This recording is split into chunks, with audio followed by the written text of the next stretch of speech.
சின்னத்து குச்சிகள் சேர்ப்போ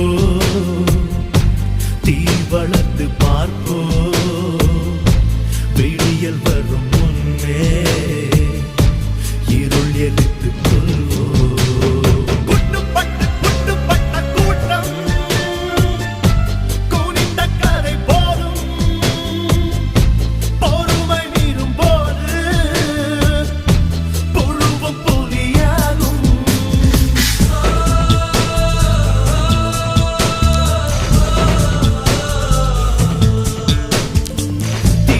புதல்வர்கள் உறங்குதல் முறையா சிங்கத்தின் மீசையில் சிலந்தியின் வலையா புயத்திலே பலத்தவர் பொன்றாய் திரட்டுவோம் நிலத்திலே பூமியை முட்டி புரட்டுவோம் ஒருமைக்கு பிறந்த கூட்டம் வையத்தை ஆளட்டும்.